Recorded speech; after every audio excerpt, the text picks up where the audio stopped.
इन सर्दियों की रातों में ऑनलाइन पढ़ाई के बहाने आपकी बेटियां मोबाइल इस्तेमाल करके व्हाट्सएप और फेसबुक यूज कर रही हैं, और आप ये उम्मीद रखते हैं कि हमारी बेटियां बापर्दा और बाहया हो जाएंगी, नकाब लगाएंगी, खुशबू से पाक साफ रहकर बाजार में या अपने मैके या कहीं और जाएंगी। या आप आज के इस दौर में उम्मीद लगा रहे हैं तो बेकार है।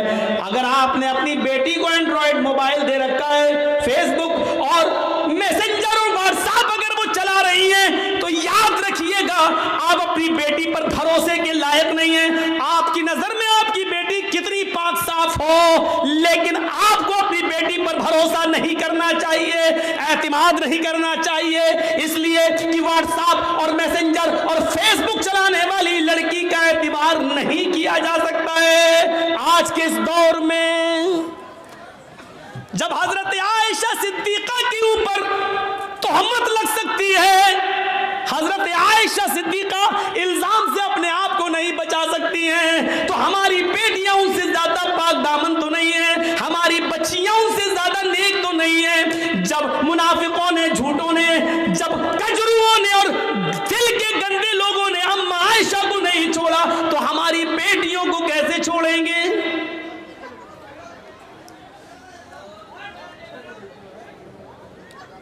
यहां हमें गौर करना चाहिए। हजरत ज़करिया अलैहिस्सलाम को देखो, मरियम अलैहिस्सलाम को देखो, सूरह मरियम पढ़िए। वो मेहराब में मस्जिद के अंदर है और हजरत मरियम के पास बेमौसम फल आ जाता है। बेमौसम फल, आम का मौसम नहीं आम आया, लीची का मौसम नहीं लीची आया। ज़करिया जब मस्जिद में दाखिल होते हैं, मेहराब के अंदर घुसते हैं, देखते हैं कि मरियम जिसकी मैं किफालत कर रहा हूं उसके पास ये फल मौजूद है। अरे ये आम का तो मौसम नहीं, आम कहां से आया?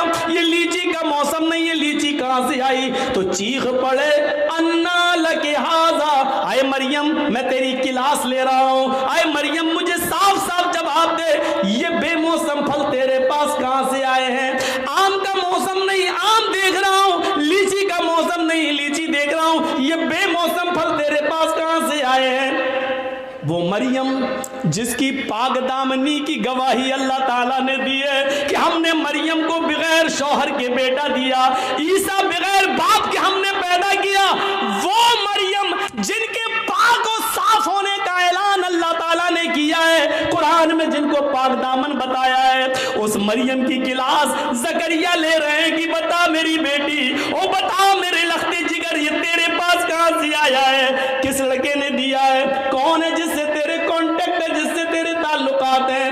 अल्लाह वाली थी, नेकी फरमा बरदार थी, अपने सरपरस्त को शर्मिंदा नहीं कर सकती थी, जिसने पाल पोस कर मुझे इतना बड़ा किया, उसकी इज्जत खाक में नहीं मिला सकती थी। कहने लगी आप मेरे ऊपर शक न करें, आए ज़करिया मेरे ऊपर डाउट न करें, क़ालत हुआ मिन इंदिल्लाह, ये किसी लड़की की तरफ से नहीं बल्कि अल्लाह की तरफ से आया है, ये अल्लाह ने भेजा है, ये जन्नती फल है, कोई फरिश्ता देकर गया है, इसमें किसी लड़के का हाथ नहीं है। जब मरियम से पूछा जा सकता है कि ये फल कहां से आया, तुम अपनी बेटियों से क्यों नहीं पूछ सकते ये मोबाइल तेरे पास कहां से आया? इसमें तो 10 रुपए का बैलेंस था, आज इसमें 3 महीने का नेट पैक कैसे पड़ा है? इसमें तो तेरी अम्मा और खाला का नंबर था, इसमें 5 नंबर और कहां से आए हैं? क्या आप अपनी बेटियों से ये सवाल नहीं कर सकते हो? तुम स्कूल तो ड्राइवर के साथ गई थी, फिर आई हो किसके साथ आई हो? अकेले कैसे आई हो? तुम्हारा भाई तुम्हें स्कूल छोड़ने गया था, फिर तुमने भाई का आने का इंतजार क्यों नहीं किया? अकेले कैसे चली आई हो? ये घर से किताब 3 लेके गई थी, ये 5 किताबें तुम्हारे पास कहां से आई है? ये सारे सवालात की जिम्मेदारी एक बाप की बनती है, जो अपनी बेटी से पूछे, अपनी औलाद से पूछे। और अगर तुम ऐसा नहीं कर सकते हो तो तैयार रहो, हमारी बेटियां कल आरएसएस के गुंडों से निकाह करने के लिए तैयार हैं, इसलिए कि ये प्लानिंग हो चुकी है कि मुस्लिम लड़कियों को स्कूलों में जगा दो और हिंदू लोगों से कह दिया गया खुल के प्यार करो, कोर्ट मैरिज करो, इनको निकाह के बंधन में बांधो और 2-4 बच्चे पैदा करके बच्चे अपने पास रख के औरत को दर दर की ठोकर खाने के लिए मजबूर कर दो, उसको तो निकाल दो। अगर आप अपनी बेटियों की निगरानी नहीं कर सकते हो तो तैयार रहो, आपकी बेटियां गैर मुस्लिमों के साथ निकाह करने के लिए तैयार हैं। 10,000 से ज्यादा एप्लीकेशनें कोर्ट में मौजूद हैं मुस्लिम लड़कियों की, जिसमें यह कहा गया है हमें अपनी मर्जी से हिंदू लड़कों के साथ निकाह करने के लिए तैयार हैं। मेरे माँ बाप रोकेंगे इसलिए मुझे पुलिस प्रोडक्ट दिया जाए, प्रोडक्शन दिया जाए, सुरक्षा दी जाए। मेरे माँ बाप कोर्ट मैरिज के मौके पर मेरे लिए रुकावट बन सकते हैं। ये लड़कियों ने, मुस्लिम लड़कियों ने, कॉलेज की लड़कियों ने ये लिख कर दिया है। तैयार रहिए, अगर आप अपनी बेटियों के मोबाइल नहीं छीन सकते हो, उनसे सवाल जवाब नहीं कर सकते हो, तो फिर ये दिन देखने के लिए तैयार रहो कि आपकी बेटी मिसेस इदरीस, मिसेस असलम नहीं बनेगी, मिसेस खन्ना बनेगी, मिसेस रमेश बनेगी, मिसेस मनमोहन बनेगी, मिसेस फला बनेगी, ये बनेगी। इसके लिए तैयार रहो। जो कहना था कह दिया। बुरा लगना स्वाभाविक है क्योंकि हक है, हक बुरा लगता ही है। कड़वी है, कड़वी चीज़ खराब होती ही है। इसलिए मैं माफ़ी का चंदा नहीं मांगूंगा आपसे, स्वाभाविक चीज है, होना है। आपने पूछा नमाज पढ़ी कि नहीं पढ़ी, बेटे से पूछा। हमारे नबी ने तो ये कहा था ना, जब बच्चा 7 साल का हो जाए, बच्चे में लड़का लड़की दोनों शामिल है, जब बच्चा 7 साल का हो जाए नमाज पढ़ने का हुक्म दो, लेके जाओ। नहीं पढ़े कोई बात नहीं, कभी पढ़ेगा कभी छोड़ेगा, लेकिन जब 10 साल का हो जाए नमाज ना पढ़े तो उसको मार मार के ले जाओ, मार मार के नमाज की तरफ ले जाओ, पीटो। 10 साल के बाद लड़के को पीटना पड़ेगा, नमाज के लिए मारना पड़ेगा, सजा देना पड़ेगी आपको अपने बेटे को, क्योंकि वो 10 साल का हो चुका है। 10 साल के बाद बाप की जिम्मेदारी बनती है कि वो अपने बेटे को नमाज ना पढ़ने पर मारे, पीटे और फिर मस्जिद में ले जाए। आपने किया ऐसा? मोबाइल चलाने की खुली इजाजत, चलाओ और बिगड़ो। काजी शुरैह ने जो फैसला किया उस फैसले को देखिए। हजरत उमर फारूक जब फजर की नमाज पढ़ाने के लिए खड़े हुए तो अबू लूलू ने, फिरोज नामी आदमी ने, किसी बात पर वो हजरत उमर से नाराज था, उसने खंजर में जहर बुझा लिया था और छिपकर बैठा हुआ था मिंबर के पास। हजरत उमर ने जो ही कहा अल्लाहु अकबर, फौरन उसने खंजर मार दिया। हजरत उमर फारूक के पेट में वो खंजर लगता है, उसने निकाला तो पेट थोड़ा सा फट जाता है, नाफ से लेकर जहाँ शर्मगाह होती है यहाँ तक जब उसने खंजर निकाला तो यहाँ तक पेट फट गया, यहाँ तक खून का धारा बहने लगा। नमाजियों ने अबू लूलू को पकड़ना चाहा लेकिन वो भागने लगा। एक सहाबी ने अपनी चादर उसके ऊपर फेंकी जिससे उसका पैर उलझ गया, वो गिर गया। जब उसने देखा कि अब मैं पकड़ा जाऊंगा और बचूंगा नहीं, तो उसने वही जहर आलूद खंजर अपने पेट में मारकर खुदकुशी कर ली और मर गया। लेकिन हजरत उमर फारूक को जब होश आया तो उनको दूध पिलाया जा रहा था, दूध वो मुंह से पीते थे, पेट से बाहर निकल जाता था। शहद पिलाया गया तो शहद पेट से बाहर निकल गया। जो चीज खिलाई और पिलाई जा रही है वो मुंह से तो खिलाते थे लेकिन पेट से बाहर निकल जाती थी। इस हाल में किसी ने कह दिया, अमीरुल मोमिनीन अब आप फजर की नमाज कैसे पढ़ेंगे? आप पहली रकात में थे और आपको खंजर मार दिया गया है, आप बेहोश होकर जमीन पे गिरे हैं और हालत आपकी है कि खाना पानी पेट में रुक नहीं रहा है, आप फजर की नमाज कैसे पढ़ेंगे? हजरत उमर ने कहा पढ़ूंगा, मेरी फजर की नमाज क्या अदा नहीं हुई है? कहा नहीं। पानी लाओ, वुजू बनाया, खड़े हो गए। लोगों ने कहा बैठ के पढ़ लो, कहने लगे नहीं नहीं अभी खड़े होने की ताकत है। खड़े होकर 2 रकात नमाज पढ़ी और नमाज पढ़ने के बाद फरमाया, लोगों अगर ये हालत किसी और की हो जाए, खाना पानी भी पेट से निकलने लगे, इस हाल में भी अगर नमाज का टाइम हो जाए, नमाज का वक्त हो जाए और उस आदमी को होश हो तो नमाज इस हाल में भी पढ़ना पड़ेगी। अगर इस हाल में होश है, पेट फट जाने के बावजूद खाना पानी पेट से निकलने के बावजूद अगर होश है और नमाज नहीं पढ़ता है तो ला हज़्ज़ा फिल इस्लामी लिमन तरक अस्सलाह, तो ऐसे आदमी का इस्लाम में कोई हिस्सा नहीं है। इस हाल में नमाज ना पढ़े तो इस्लाम में हिस्सा नहीं है। जो तंदुरुस्ती में नमाज ना पढ़े वो मुसलमान बना बैठा है।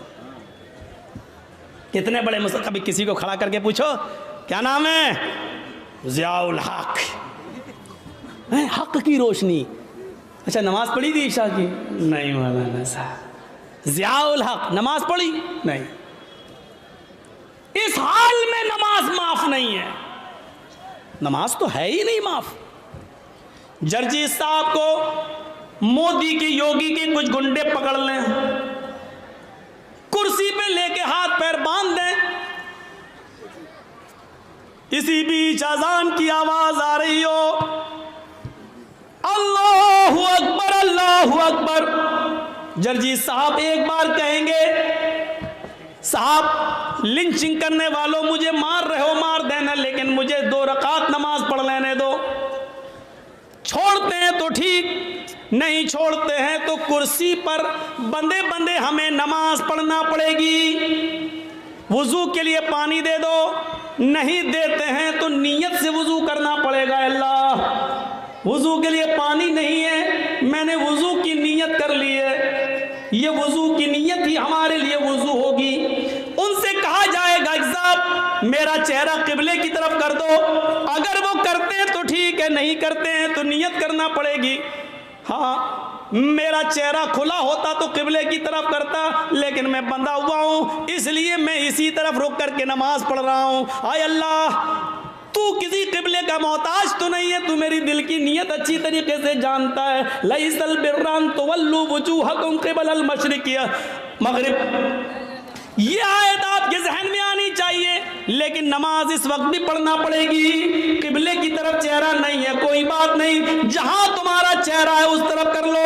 अल्लाहु अकबर कहकर हाथ नहीं उठ रहे हैं बंदे हैं तो जबान से अल्लाहु अकबर कह लो। वुजू के लिए पाबंदी है, पानी नहीं दिया जा रहा है तो नियत वुजू से कर लो। चेहरा किबले की तरफ नहीं करने दिया जा रहा तो जहां चेहरा है वहीं कर लो और अल्फाज अदा करते रहो। लेकिन नमाज इस हाल में भी पढ़ना पड़ेगी, जबकि मालूम है कि मौत हमारे सर पे मुंडला रही है, लेकिन इस हाल में भी नमाज तुम्हारे ऊपर माफ नहीं है। नमाज का वक्त हो गया है, आपको इस हाल में नमाज पढ़ना पड़ेगी। ये सख्ती है इस्लाम में, लेकिन नरमी भी तो है। वुजू के लिए पानी नहीं मिल रहा तो ये नहीं कहा गया नहीं रस्सी तोड़ो कुर्सी तोड़ो लेकिन लाओ पानी, नहीं है, नियत कर लो। ये आसानी भी तो है, किबले की तरफ चेहरा नहीं करने दिया जा रहा, कोई बात नहीं, जहां चेहरा उसी तरफ रुक करके नमाज पढ़ो। हाथ नहीं उठ रहा है कोई बात नहीं, ऐसे ही पढ़ो, जबान से जुमले अदा करो लेकिन करो। यही तो इस्लाम है, और क्या है इस्लाम। कुछ मसले ऐसे हैं। एक शख्स आया हमारे पास, मौलाना साहब मैं 25वें रोज़े को इस्लाम लाया हूँ, मुसलमान हुआ हूँ, तो मुझे तो 5 ही रोज़े मिले हैं, मैंने रख लिए हैं, तो क्या जो 25 रोज़े मेरे छूट गए हैं क्या वो मुझे रखना पड़ेंगे। मैंने कहा तुम्हारे कहाँ छूटे हैं। गया पानी है, उड़ता हुआ आया सीधे चला गया। बहुत अच्छा नाश्ता खिलाया आप लोगों ने। चलिए अब सुनिए मसला। एक शख्स 25 तारीख को 25वें रोज़े को इस्लाम लाता है। मान लीजिए कोई गैर मुस्लिम है, हिंदू है, ईसाई है, क्रिश्चियन है, यहूदी है, जैनी है, 25 रोज़े को अगर मुसलमान होता है तो क्या 25वां रोज़ा मुसलमान हुआ, 25 छूट गए, 24 रोज़े छूट गए, तो अब उसको कितने मिल रहे हैं। 25, 26, 27, 28, 29 और 30 का चांद हुआ तो 30, 5-6 रोज़े मिल रहे हैं। तो शरीयत ये कहती है कि जितने मिल रहे हैं उतने ही रखेगा वो। जो उसके छूट गए हैं वो उसके थोड़ी छूटे हैं, क्योंकि वो मुसलमान था ही नहीं, उस पर उस वक्त इस्लाम के कानून नाफिज हो ही नहीं रहा था, उसने कलमा ही नहीं पढ़ा था। कलमा तो उसने 25वें रोज़े को पढ़ा है, इसलिए जितने रोजे बाकी हैं वो रखेगा, और जो छूट गए हैं 24-25 वो नहीं रखेगा, क्योंकि उस वक्त वो मुसलमान था ही नहीं जब रमज़ान का महीना आया। पहली चीज़। दूसरी चीज़ एक और सुनिए, मान लीजिए 5:30 बजे आपके यहाँ रोज़ा इफ्तार होता है, सूरज 5:30 बजे डूबता है, और कोई शख्स 5 बजे इस्लाम ला रहा है, 25वां रोज़ा है, 5 बजे इस्लाम लाया, जर्जिस्तान में इस्लाम, अशहदु अल्ला इलाहा इल्लल्लाह व अशहदु अन्ना मुहम्मदन अब्दुहु व रसूलुहु, 25वें रोज़े को 5 बजे इस्लाम लाया है, उसका रोज़ा यहीं से शुरू हो गया है। अभी जो 5 बजे तक जो उसने खाया पिया वो सब माफ, क्योंकि उस वक्त तक उसके ऊपर इस्लाम नाफिज था ही नहीं, वो मुसलमान नहीं था, इसलिए वो सब नहीं। 5 बजे इस्लाम लाया है तो 5 बजे से ही उसका रोजा शुरू हो गया, इस्लाम के कानून उसके ऊपर नाफिज हो गए, और 5:30 बजे वो रोजा खोल लेगा और उसका ये रोजा पूरा माना जाएगा। 25वां रोजा आधा घंटा रखा लेकिन पूरा 25वां रोजा माना जाएगा। अब 25वां जोड़ा जाएगा, 26वां रखेगा, 27वां, 28वां, 29वां, 30वां ये रखा जाएगा, और इससे पहले जो छूट गए वो एक भी उसको नहीं रखना पड़ेंगे, क्योंकि उस वक्त तक वो मुसलमान नहीं था। इन मसलों को जहन में रखिए, ये छोटे छोटे मसले हैं, अपने जहन में इन मसलों को रखिए और याद करिए।